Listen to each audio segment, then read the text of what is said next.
quotidien dans des conflits d'utilisation d'espace. Et on n'a pas aujourd'hui un outil qui permet de régler un peu.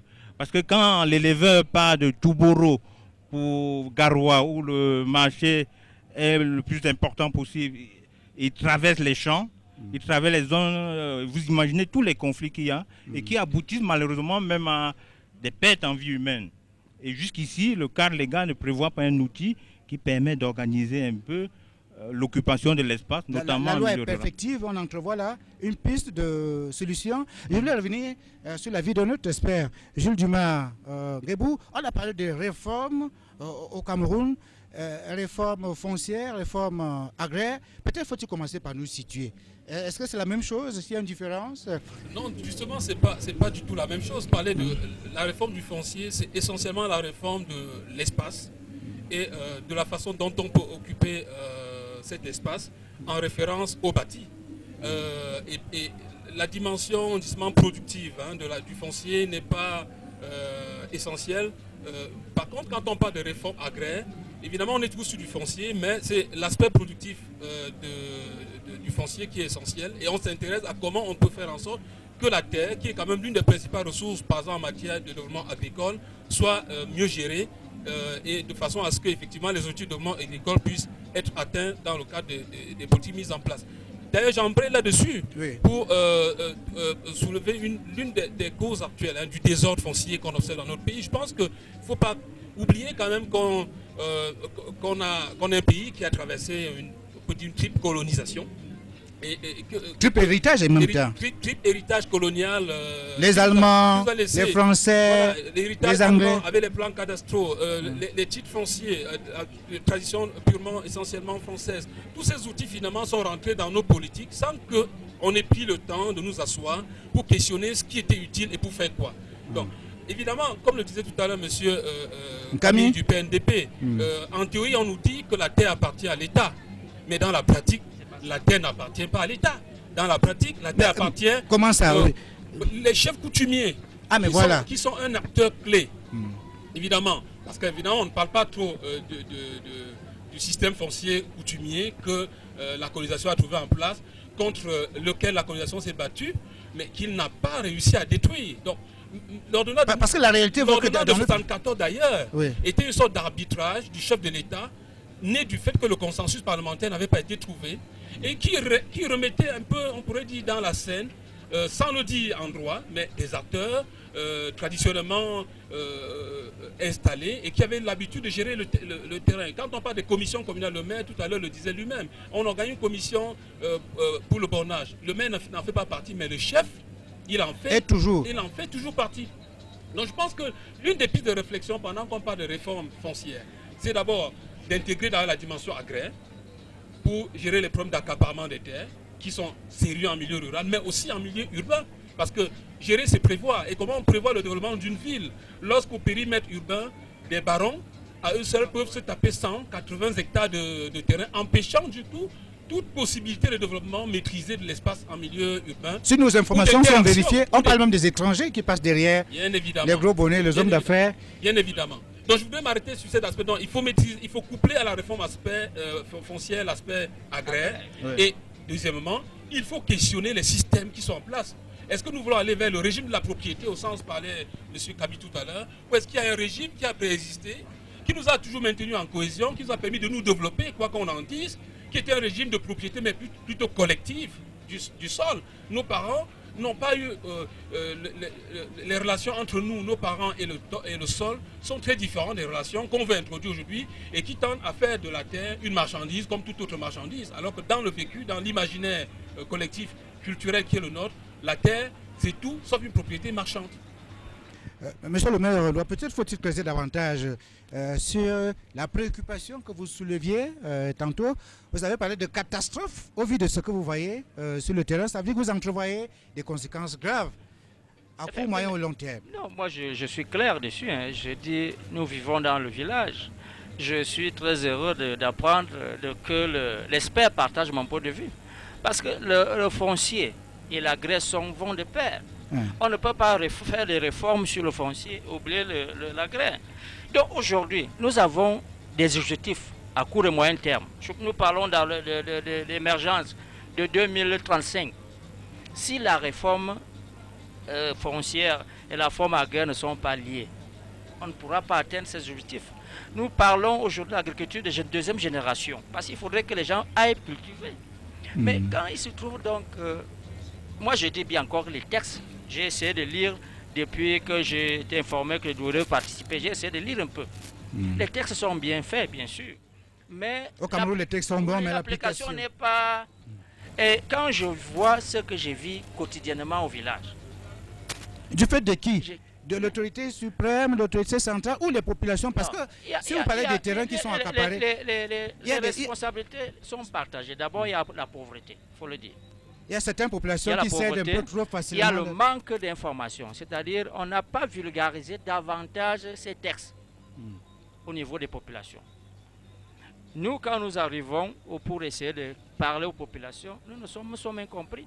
Parce que ceux-là, je prends les domaines, les fonctionnaires du domaine qui doivent venir en appui à ce que nous exposons aux populations, l'autorité administrative qui doit venir appuyer, ou bien c'est le contraire. Oh, c'est à la tête du client. Plus vous pesez lourd, plus on vous donne 3000 hectares. Nous héritons, moi j'ai ma commune qui a été créée en 77. Je crois 300 ou 280 hectares. C'est dépassé.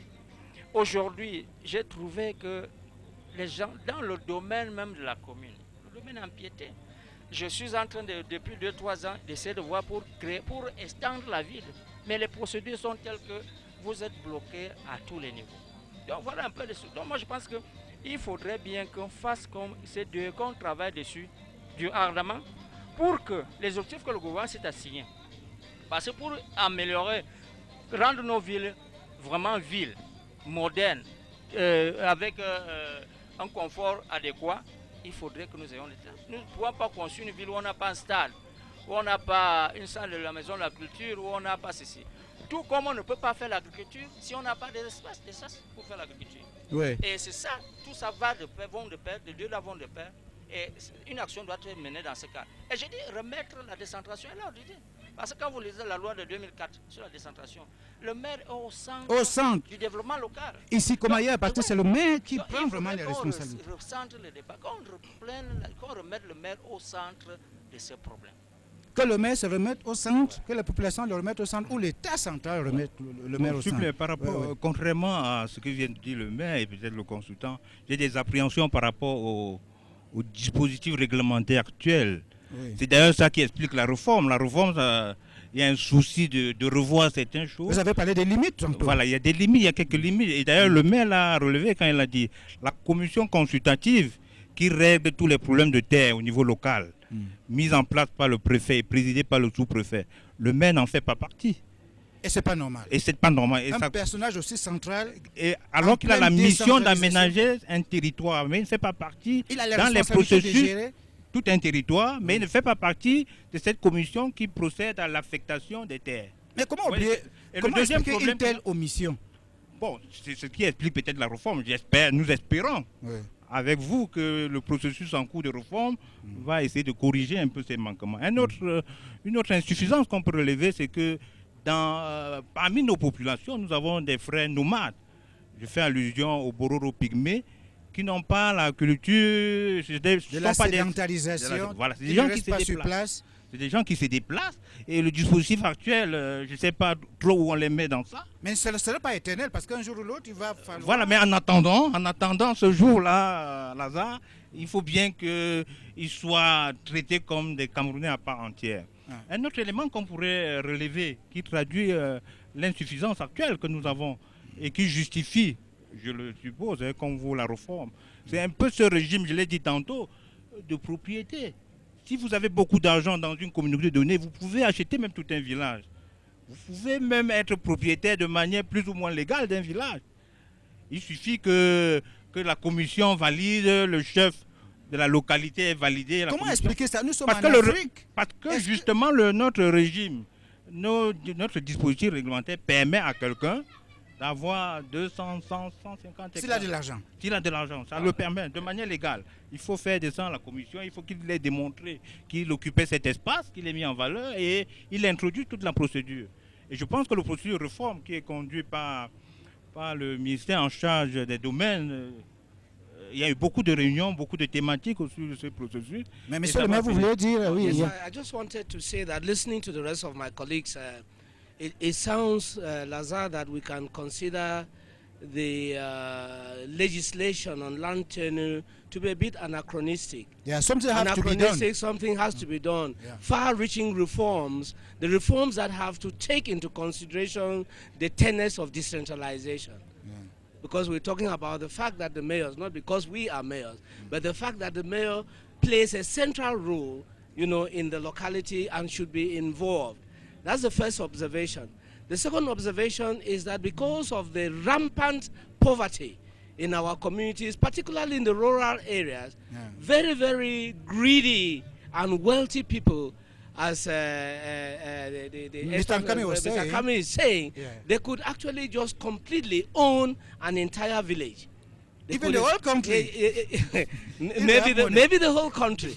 So therefore, when those reforms are taken, there must be some measures that are inserted to ensure that the poor, destitute, and needy people are not placed at the mercy of those very opulent people who would come in and take off all of the land.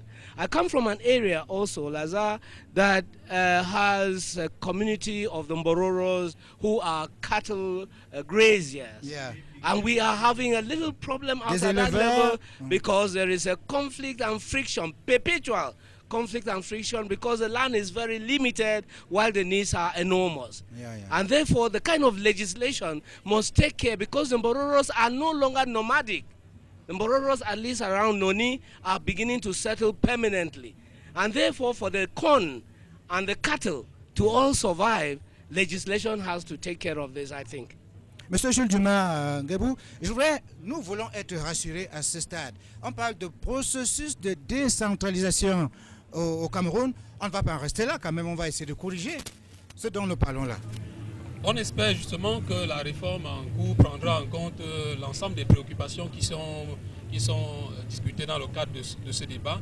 Et je voudrais aussi quand même, peut-être pendant qu'on en parle, qu'on n'essaye pas d'occulter quelques acquis de la législation en cours.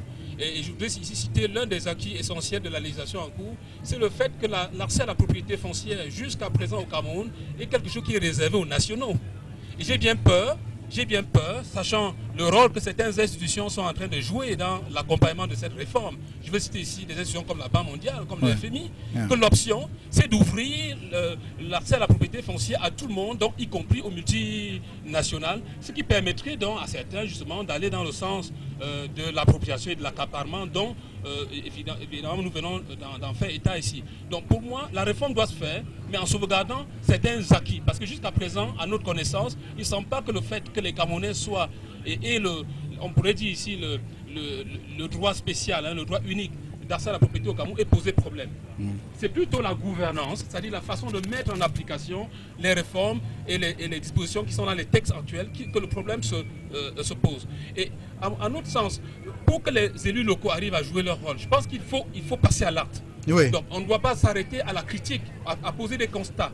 Je pense que si on lit, par exemple, les textes de 2004, dont faisait tout à l'heure allusion monsieur Camille, Oui. en matière d'urbanisme au Cameroun, on prévient un certain nombre de dispositions qui peuvent permettre aux maires de commencer à se saisir des espaces proposés pour rendre un peu plus concrète leur autorité sur justement la gestion de l'espace. Je prends par exemple, ne serait-ce qu'en faisant les plans d'occupation des sols, la loi est claire, les décrets sont sortis, rien n'empêche plus à aucun maire d'élaborer dans le cadre de son mandat le plan qui va présider l'occupation des sols, les plans d'aménagement concertés, les schémas directeurs en matière d'urbanisme ne sont pas des documents compliqués à mettre en œuvre, même si après on va parler des ressources humaines qui peuvent parfois faire défaut. Mais des associations comme CVUC, des programmes comme le PNDP, des programmes comme le PADEL de GIZ sont là effectivement pour accompagner ces acteurs-là. Et je pense que c'est au pied du mur, comme dirait quelqu'un, qu'on va juger les maires. Et plus les maires auront montré des exemples en matière d'appropriation, en s'appuyant sur les textes déjà disponibles, qu'on peut faire autrement pour mieux gérer l'espace, plus l'autorité centrale sera aussi à même, évidemment, parce qu'on est quand même dans une dynamique d'acteurs. Oui. C'est une question de pouvoir et il ne suffit pas de dire donner, mais il faut revendiquer. Et la meilleure façon de revendiquer, c'est de poser des actes. Il y a même le rôle de chaque citoyen, des populations. Je souhaite qu'on y revienne parce que sur tous les cas que vous avez évoqués Si vous permettez, oui, juste pour compléter ce que vient de relever, Monsieur Jules Dumas Nguébou, oui. Monsieur Jules Dumas Nguébou, pour dire que justement le dispositif légal actuel offre la possibilité aux communes, et ça c'est important de le savoir, de se faire des réserves foncières. Des réserves foncières. De se faire des réserves foncières où ils peuvent plus tard développer leur projet. Ça c'est pour faire une bonne fleur au dispositif actuel qui n'est pas que mauvais. Donc les communes ont la possibilité de faire les réserves. Mais en attendant que le processus soit bouclé, nous au niveau du PNDP, nous avons développé une opération pilote de plan d'utilisation et de gestion des terres. Comme je l'ai dit tout à l'heure, la loi de 2004, c'est une loi d'urbanisme. Ça se focalise sur l'occupation au niveau de l'espace urbain. Oui. Mais la zone rurale, je vous ai dit tout à l'heure qu'il y a des conflits, et même le maire a rappelé tout à l'heure, qui aboutissent même à des pertes envers humains. Il n'y a pas d'outil encore. Mais au niveau du PNDP, nous avons développé au cours de la première phase un outil que nous avons appelé le plan d'utilisation et de gestion des terres, qui part d'une large concertation de tous les utilisateurs de terres pour arriver à faire des affectations. Et le préfet de la localité prend un arrêté pour un peu matérialiser ça. C'est une opération pilote que nous avons fait à Pitois, à Lardo, dans 5 communes du Cameroun. Et nous souhaitons poursuivre. Et sur l'ensemble du territoire, pourquoi pas. Je souhaite qu'on s'apaisantisse sur ces solutions tout à l'heure dans le cadre du second chapitre consacré aux propositions, aux perspectives. Mais je tiens à ce que nous parlions des femmes. Parce que sur ce plateau, heureusement ou malheureusement, surtout malheureusement, il n'y a que les hommes, il n'y a pas les femmes. Mr. Mayor, are women really involved as far as the management of land is concerned in our country? Comment est-ce que ça marche? Est-ce que les femmes ont accès au foncier? Les femmes dont nous savons tous qu'elles travaillent beaucoup la terre, qu'elles nourrissent les familles. We have to get back to the level of saying that in the reforms that are imminent, I hope, they will take into consideration our cultural background, because the level of the women is not even anything to be disputed, because the women, in my sense, actually own the land, because the agriculture is the mainstay of my kind of community, and therefore you would say that the women own the land. The men come in sometimes, once in a while when it has to do with cultural activities like libations and the rest of it. So in my community, I think that the women are not underprivileged as far as land is concerned. Problems crop up, for example, when you have situations of widows. There is no legislation that protects a woman who loses the husband. That